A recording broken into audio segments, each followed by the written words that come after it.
Yeah. Yeah. Yeah, it's recording. How are you doing? I'm okay. I just there was a gas leak in the building. You Nice. know, so it's exciting when that happens. Yeah. You know. Um, we've never said the name of this our little ship, whatever this conversation video series is, which is Ed Thigpen's Closet, Yeah, we've never right? said it, That's what it and is. You said we've it. never said why. Yeah, We'll get yeah. there someday. We'll get there. But Someday. Yeah. I was thinking, man, I wish Oakland was still alive because then we could pay him $25 to give like a fake pretend to be pose as Ed Thigpen. And give a Definitely. little, Oh we could man. have I could push a button and say here we at the beginning we say he's saying welcome to Ed Thigpen's Closet. Dang man. Yeah, that would be cool. That would be a great sound bite. You know. Yeah. Uh, I wonder if we get that's sued by his estate or if he has one. I imagine he didn't have any relatives, but Ed Thigpen. uh, oh, I see. Yeah, that's a good He point. seems, I mean, Um, I bet he never got married and just like lived alone in an apartment. Nice little. yeah. Uh-oh, let's not I go down that road. Let's not go down this road just yet. But I um, bet he yeah, yeah. we could, yeah, It's really you know, hard not to do that. That's yeah, your but fault. yeah, I know it looks sounds interesting. I mean, maybe we'll get 10 minutes into this and think, why did I? Well, which brings me to the next point is like it would obviously be why would you know why didn't we go down this path? Why didn't Dave stop me? And the reason is because I have you trapped here on the internet against your will in this little box that you're in. That's right. You Making did you this to say me. things that you don't believe. Just to Yeah. Pushing me but and around. no so I guess what I'll force you to talk about today, things that you don't. I know it's going to kill you to for me to put you in this position. I'm sorry, Dave. I'm sorry about that. But no, I was It's okay. want to I just thought like might be interesting to talk about instruments that don't belong in jazz. Hmm. We talked about guitar. If we mentioned it a few times. Like what Okay, yeah. what Keep can I going. quote you? Can I quote your quote, which I love, is Oh uh, yeah, hell yeah. I know what you're gonna say. Say is like, hey, guitar player, why don't you go home and bring back your piano? it. Yeah. Yeah, that's right. I said that to Clint, you know. I mean, I was talking to him and I said that. I was like I was like, when most guitar players get there, I think to myself, hey man, too bad you didn't bring your piano instead. It's terrible. But he Yeah, laughed at well, he furrowed his brow and then he laughed. He went, you know. that's Uh great. I mean, Well, okay, obviously, go ahead, go before ahead. we get too far into it, I just wanted to back up to Oakland, to the Oakland thing. Because I thought, I thought about Oakland a bunch during when I played with the boys at Scat the other day. Oh yeah, And I you had your said, first. Yeah. I mentioned it to Paul Metzger. I was like, man, I mean, I really miss Oakland coming in wrong.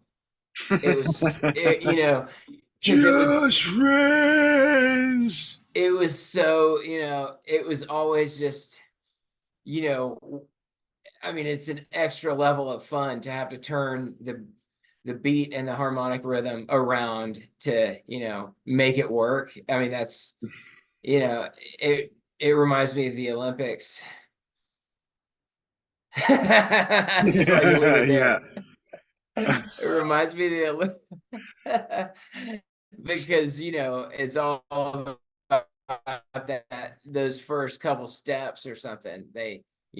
That's where they've either succeed or fail. You know, it seems like it's the ending, but it's the beginning, you know, where the, you know, slight screw turn could happen that makes it go either way. But I miss that about him, you know.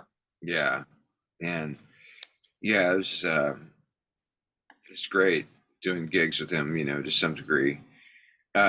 You know, I think Oh, Paul, by the way, Paul Metzger mentioned you and the Lamberts gig. me.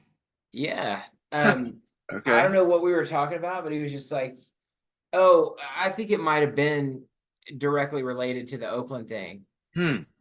You know, like he was just like, yeah, you know, we went on and played a bunch of gigs down there at Lambert's with Nathan, and Oakland was with us and stuff. Oh, okay. So just I yeah. mean, but he was Um. saying, you know, he said it as if it were a fond memory Oh, of, that's you good. know, you guys doing it. Yeah. Good. I I guess no. I remember playing with him, but I feel like somehow Sam Walker was more available, or he just did it uh more often, as I Hmm. remember.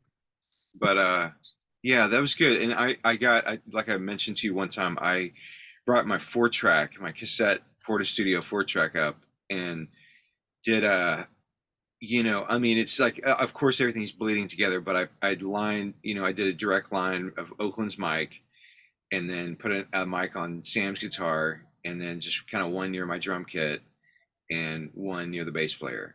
And so, you know, Yeah. general, I think probably Oakland's is the most separated, but you know, I have this vision of doing like an Oakland, you know, goes Moog album, you know, where you know I just take the instrument tracks and just you know create like a, electronic you know just do them recreate it electronically you know with synthesizers and like a drum box from the 70s and stuff and then but just keep Oakland's thing and if I can't Yeah. you know Yeah. if there's not too much of the other instruments in it you know or maybe just find a way to separate it and then you know just create like one of those kind of albums and have like you know a little image of Oakland like superimposed over the galaxy or something you know That'd be good. Moog and you know Oakland in space or something Mogland.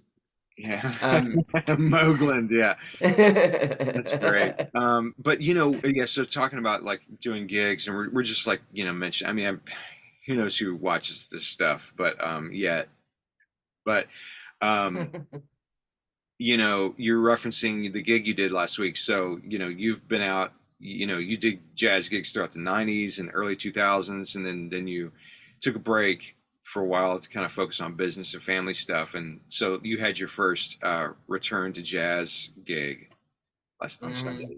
You want Return to anything to say about forever. it? Return to forever. Hopefully. Yeah, no, you know, it was great. I spent a lot of energy thinking about how bad my technical facility had gotten through those 15 years. Hmm. You know, like in retrospect, after playing, I mean, people aren't, you know, the essence is still there, you know, is what I ended up leaving with. The essence is still there, you know. I mean, and you know, it's weird. It's like even in a micro version of this, I remember doing it, you know, when I was playing all the time. I would take a break and not do anything for like a week or something, Hmm. you know, and it would be the same thing. It would be like I lost a little bit of technical facility, but at the same time, even, you know, no matter how big the break is, I also gained some kind of conceptual creativity. You know, it's like a trade-off. You lose a little bit of facility, but you gain this conceptual openness. And I just felt that way in a way about a 15-year gap from it. I mean, you know, it's not that I haven't been listening to shit in 15 years, it's just that I haven't been playing. So, Yeah. you know, it's pleasant to see that things still marinate and develop, you know, creatively that I'm not even aware of. And then it's mildly frustrating to have physical limitations to be able to play the things that you have thought of, Yeah. you know, but there's always going to be that limitation there. It's just a level of it. But I think you and I, and the guys were great, and a lot of people came out to support me, including you, but you didn't come. You wrote Yeah, but you wrote some things about it anyway, and that meant a lot. And that's just a personable thing. That's not even a musical thing. It's just nice to have people try and be supportive of it. yeah. But you kind Well, of, we Dave, said it listen, best. I think I don't want to cut you off, but it looks like we're heading in a different direction with this talk, which is fine. I just want to acknowledge that, we might just end up talking about, you and your experience returning instead of, bagging on instruments that we don't think should be in We jazz. could we could do that next. That can be No, a I don't. rapid I'm not fire. trying to get to it. I just It want to could be say a something rapid about it, fire. But what were you going to say? Violin. So I mean, all I was gonna say is, before the gig, you and I were talking, and it was just like my left hand won't move. Oh yeah, It just won't move, and that sums up the technical problems. I mean, it's just stuck in its cradle, and it won't. Like, I feel like the warm up for a gig should just be going like doing an old person wow. windmill Yeah. exercise The old with your person left jazz hand. version of Blas Elias from Slaughter. Did you see it? Yeah, yeah, Do you see how he's like swinging his arms around? I did, and I saw another video. It was around the same time. I guess it popped up in my, AI suggestions after I saw that one. What was the band called? Elias. A wasn't Oh, Slaughter. it was Slaughter, but yeah, I know, but Blas, I think his name Blas Elias, okay, something I don't know. okay, But when it went to yeah, so when he hits a cymbal, he does a like a or a but yeah. but to but then I don't know if you got as far as when he started talking to this guy that was guy helping him. He had to have a helper through his interview or his drum thing, like a guy who was just like coaching him and to the next point to make. But He had to um, have a handler. He had a to have a handler, handler. yeah, he had to have a drum instructional drum video handler. But when so he got to a point and he was like, yeah, I mean, he's like, well, so what do you do? You're a very physical drummer, what do you do to get in shape for a gig, and so he stands up and just starts swinging his arms around, No, I didn't see that. yeah, really fast, and like, yeah, because I mean, when I hit those cymbals, it's like, last thing I want is to get a Charlie horse or pull a muscle in a Oh, bicep, wow. or something like that. It was great. Um, but yeah, okay, so back to your jazz gig though. I mean, it's really cool that you got back into it, and sadly, it was your buddy Dave Williams. You Dang, wanted him to yeah. be there, and just because many different reasons, but he got sick and had to cancel at the last minute. But um, what? How did your drums sound in the room? I mean, like what? Anything to say about? Because sometimes it would suck if it was like you get there and you feel like your snare feels like a plate. I mean, it's like somehow the acoustics of the room make it I feel know. like you're hitting a plate instead of a balloon. Well, and when I've been up there and sat in before, all I did to Joe, the drummer's stuff, was tilt the snare drum, but you're playing on somebody else's stuff, and it's weird. And it hasn't been that comfortable, although it's pretty close to the way I set my stuff up and everything. But yeah, I was concerned about that, and I said it all. I could tell from just a couple of bangs before anybody even got there that I thought it sounded pretty good. I mean, the drums, the instrument themselves, and the way it was placed in the room. And I said to Paul before the gig, I was like, because he was the one closest to me, and there's a monitor there, but Paul's not in it. Because he's right there. But I was like, hey, Paul, I just want you to know that when I'm insecure, I play really loud. Um, and it's like, Oh, that's no problem, man, as he put an earplug in the one ear that was closest to me. And I meant it. I mean, like I meant it. If I can't play, sometimes if I can't, if I get frustrated with myself or a band or just want to create some dynamics, I do play loud. But then afterward, Paul and I talked about it. And he was like, I was like, was I playing loud? And he was like, well, sometimes, but I mean, then we played super duper quiet too, on purpose. I mean, it was a very dynamic situation, which I like. That's definitely a tension thing that I like to have, an array of during a night of stuff. I Yeah. like to get it where where there's just like one or two individual brushes or individual strands of the brush, just kind of, you know. I Um, remember, I've played somewhere it's gotten light like that, and I forget about this trick. But if it's super quiet and you're playing, and then you're starting to trade fours, how you can just like I've just gotten it where I've whiffed the brush across the air, just like as part of the party trick. yeah, that's good. Um, let's see. But it So went well. The dudes were, they were real comforting. I mean, good. Yeah, and those dudes even were though I played with them for a lot Paul of Metzger. You had Paul Metzger on guitar. You had Joey Carter on keys. You were on drums, and Kip Winger on Kip. bass.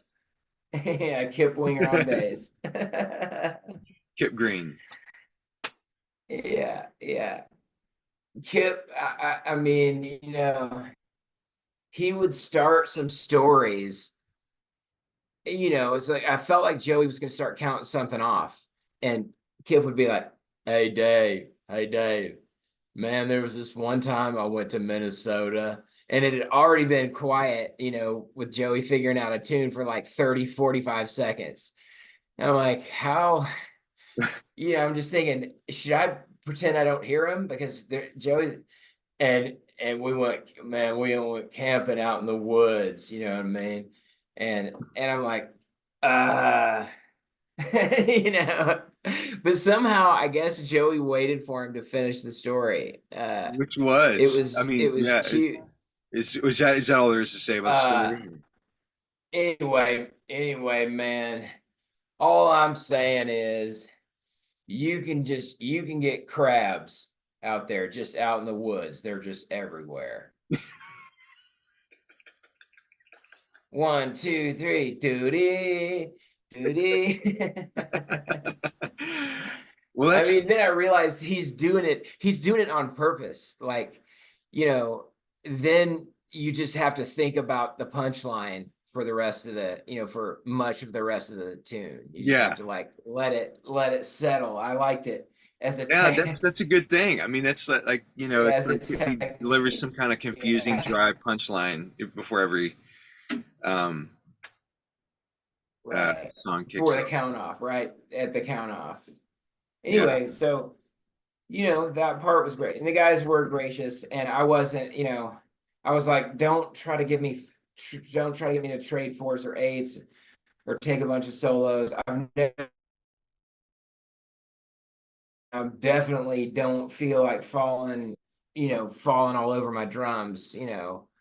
And so I did only take a couple, and I played it pretty safe because I had to. It's It sounded good though. I mean, my You sent me the facility clips. isn't. I guess your sister took a couple video Just clips, took and a couple yeah, they clips. sounded Yeah. good. Your drums sounded really good. I mean, it sounded good in the room, and then your cymbal sounded great, which is a thing because and you mentioned it a little bit in the last video we did, but A you've been little bit, lathing, yeah. just taking the cymbals into your own hands and lathing them a bit. Um, yeah, and Beating the so shit out of them first with a yeah, ball peen hammer and then lathing them. Yeah. yeah, And you don't know till you get it on that, till you get it out there. But damn, I mean, I was so happy with that came out. And the drums, I haven't played those particular drums since my last gig. I literally unwrapped one of them from like bubble wrap.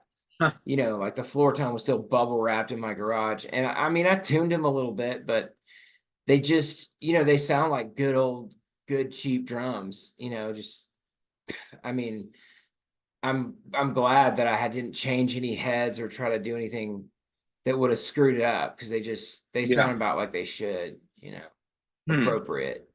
Well, what about your cymbals? I mean, talk. I was getting milk. When you were Oh talking yeah. about it last time. I mean, I rewatched it, but yeah, talk about if you want to talk about your lathing stuff, and because you had a cymbal that was very, it just sounded like a dead, earth It's and dead. clay, wet Jack DeJohnette sounding. Dude, I mean, you could knock the crap out of it and it wouldn't, it wouldn't respond in an overbearing way, which it should. It should be have the capability to project, and then you should have to control it with your playing, or decide do you want to drop a bomb that rattles the stage. But it was so limited.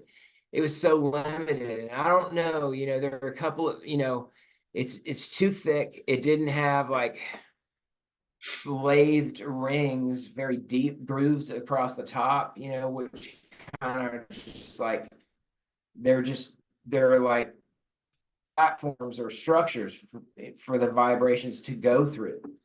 You Yeah. know, I hammered it first, and that's for the complexity, so it's not just dinging and then a straight wave. It's having to go around the hammer marks, which, each hammer mark's also compression. So it's compressing the metal, and it's also um, spreading the sound at the same time. So I mean, if you keep after hammering a cymbal, it'll end up trashy, but if you don't Okay. Yeah. hammer it at all, it's going to end up clean and dingy, so you want to just get it somewhere in the middle that's a pleasing trashiness to it, hopefully a low one. And the thinner a cymbal is, the lower the pitch is. Mm.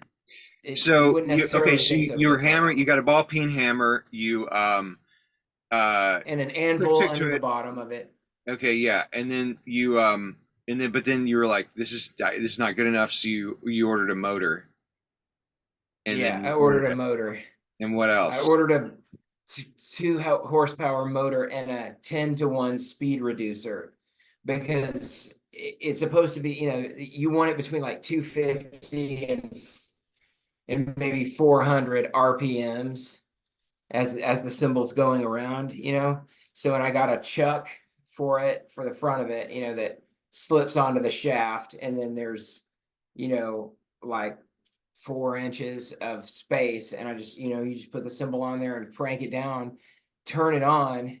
Remember the one I showed you, the blooper, the first one I tried? Yeah, it just rolls out the door. Um, Um, but then what's the tool that you use? The yeah, so it's just a carbide cutting blade. Like, so the closest thing in existence to a lathe that you would use on a cymbal is what they would have at a mechanic's garage. And that's how they, when they say they're going to turn your rotors and shit Oh, okay, on your yeah, brakes, that's what they're doing. They're putting it on a lathe, and they're using a tool that's just a carbide blade up against it, and they're just making a, they're just cutting it, but it's flatter, it's not. yeah, So you can buy different tips. Those carbide tips are like saw teeth material, mhm, carbide, whatever, cutting tips. So some of them are flatter, and some of them are meant to groove, to yeah, make grooves, So I just, I try to get as much material off as I can till it gets to the right weight, and then I'll just go over it once with a grooving thing, and then I'll put some like either sandpaper or a wire brush or something on it, so that it kind of smooths out the grooves. And I just looked at a bunch of people's shit on YouTube and copied it, and it worked. I mean, you called it. You were like, man, what if you get all this lathe and all this crap, and then you just get a great cymbal? Are you just going to throw all that shit away and stop doing it? And the answer is so far, yes. I mean, I don't have any other cymbals to cut, and I So don't you've want done to it with three, modify. right? Three or two? Yeah, I've done it with three. Yeah. Yeah. Um, And you're and satisfied like with you're just one is you're one satisfied is with. perfect. Yeah. And the other two, what I realized about them is that the shape, their initial shape isn't. I'm not going to try to change the shape of the cymbal, but they're too, like the bell's too big and they're too umbrella shaped, Mm. where you want a smaller, flatter bell and less curvature, especially toward the end. You want it almost flat, like sombrero instead of a cowboy hat. I don't know. I just thought I'd put it in hat terms. Yeah. So I mean, no, and I bought a bunch of cymbals from Craigslist, as you know, and the dude was just getting rid of a bunch of old shit, and I just took it all to practice on, and some of it's great. And those I used the guy's hi-hats on the gig, and I didn't fuck with them, and they just sound so good. They're black, they're just black, tarnished black, Wow, that's nice. because they're old, but they were like chippy, snippy, in a good way. Just chippy, snippy, and not too sizzly or ringy. They just kind of dry, but incredible. Like there's my favorite pair of hats I've ever had, ever. That's And awesome. I didn't mess with those. Those are good. And yeah, congrats. You heard me. On your new cymbal score of shit you didn't realize you had. Well, I knew I had it. I just, Oh hadn't been shit, I didn't doing realize you had. didn't hadn't been doing jazz, for the last much, for the last 20 years. So, just had them kind of like you, about, packed up, packed away. And the last time I used them a lot, I was bashing them in like more of a rock or whatever setting. So, cracks started appearing. And I was, it worried me. I was just like, damn, why did I fucking use those?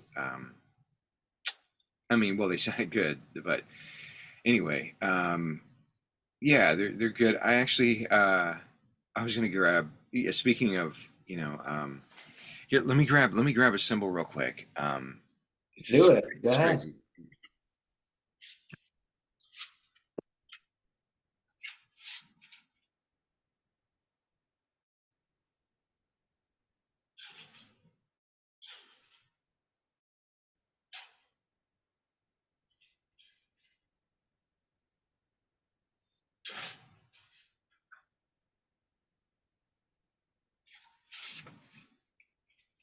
Yeah. Yeah. Okay. Hold on. Before you get to that, can I see if I hold up my phone if I can play the cymbal dropping? Okay, Sure. goodbye, Mr. Dejanet.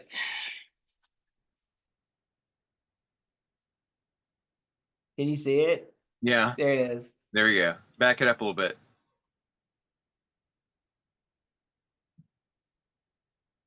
It's only 20 seconds, so.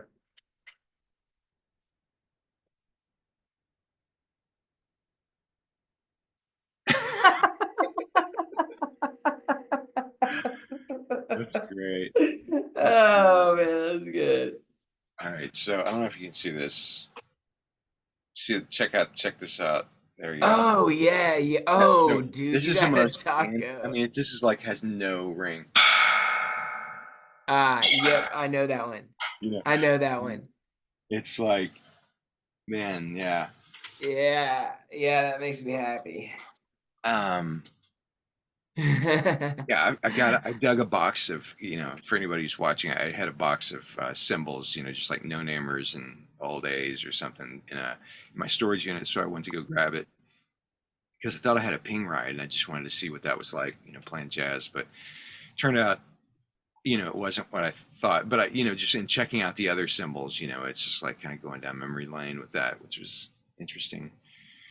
Um, all right. So, and so you're playing. The gig was at Scat Lounge in Fort Worth, which is, I guess, Mhm. the notable jazz club in Fort Worth. Um, how was that? I mean, did you like that playing there? Or did you like the room or what? I mean, I walked in knowing that the last time I had gone there, I went with my buddy Sam, and they made him take his hat off, you know. And I was like, oh, okay. They're trying to, and so, I sweat like a beast always. So I walked in there with a tank top, just thinking, are you, like an undershirt tank, like a, undershirt tank top. They didn't say anything to me, but my point by saying that is it's way more uppity there than an official than it should be, like reserved seating and, you know, They're uh, you think they're like really, I mean, like trying to create a vibe, or do you feel like it's more like a natural thing that somebody just came up with, like, hey, this is what you do, for this concept, or do you think it's they're like really trying to push something? well, I mean, I've been to jazz clubs that are like that in New York, like whatever. I mean, like Birdland and Village Vanguard and stuff. They're like, they'll have a show at 7 and a show at 9 or something. And they're pretty orderly. They'll want you to get in and get out, and they expect you to follow certain rules and stuff. But then, in the same way,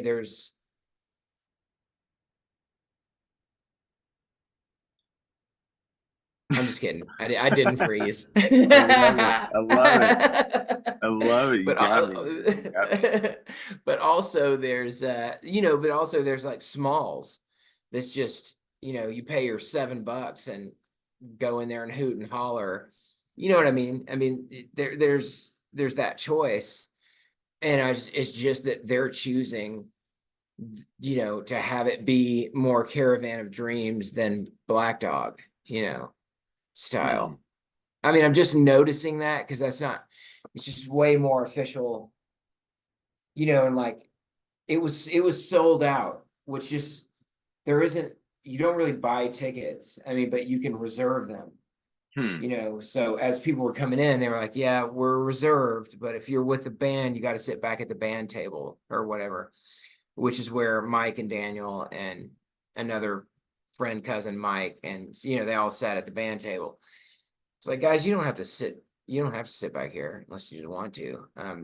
So, but no, it was Are it they was packing? Do they absolutely. pack it in, or is it, or is do you feel like is there too much space still left over? Mm, I mean, yeah, I mean, when it was at its capacity, probably most all of the tables were taken up. There's still like room, there's still some room and stuff. And that was it was that way for the first set. And then when people started, there were only 2 sets. And when people started sitting in, after they would sit in, they would leave and their friends would leave, sometimes stuff. So it didn't stay at that capacity the whole night. But it's just, they're just going for that upscale vibe. Yeah. Um, but the room sounds good and stuff. And I stopped worrying about my own playing right after we started. I just like, oh yeah, it's not. I mean, my chops have never been great. My soloing's never been great. But my energy has always been good, and You were the saying that Paul so Unger at that the that stuff time, was he there. he you went to see the group play like a few weeks ago, and you were kind of expressing that to him, and he said, and he was like, oh yeah, well, I mean, you're the vibe guy, or the groove guy, right? Yeah, yeah, yeah, yeah. You're the That's groove that is guy. what he said. And I knew what he meant. Um, That's what he meant. He meant your chops have always been shit, but it's still fun to play with you because the middle part's good, as I like to say, the middle part, just Well, I the mean, they're most not of it. shit. That's but They're not, I mean, no, they're not shit, but they're not, but it's not, it's not going to be a Dave Weckl yeah. facility show, you know. Um, but yeah, no, it was fun. And I think that's, Paul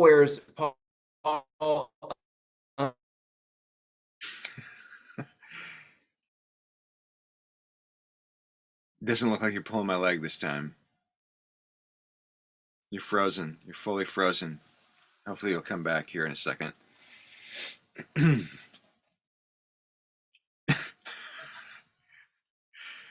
Wish I had a banana I could stick in your mouth there. Damn. Wow, this is a big freeze. I mean, it's usually not that bad. Huh. Incredible. Well, um, in case, okay, so, well, what I was going to ask you next, I'll just talk to your monkey face there. The next thing I was going to ask was just, or talk about was, how we lost him. We lost him. Um, yeah, his cymbal sounded really smoky. In the little clip he sent, the lathing he did, really changed the character of the cymbal. It went from just like like a wet slap, um, stick sound to, just having some nice, low ring to it, just sound nice and smoky. You still hear the stick. So it's great. Anyway, I don't know if he's going to come back here. Guess I'll just cut it off. Yeah, anything else to say? Guess not. Bye.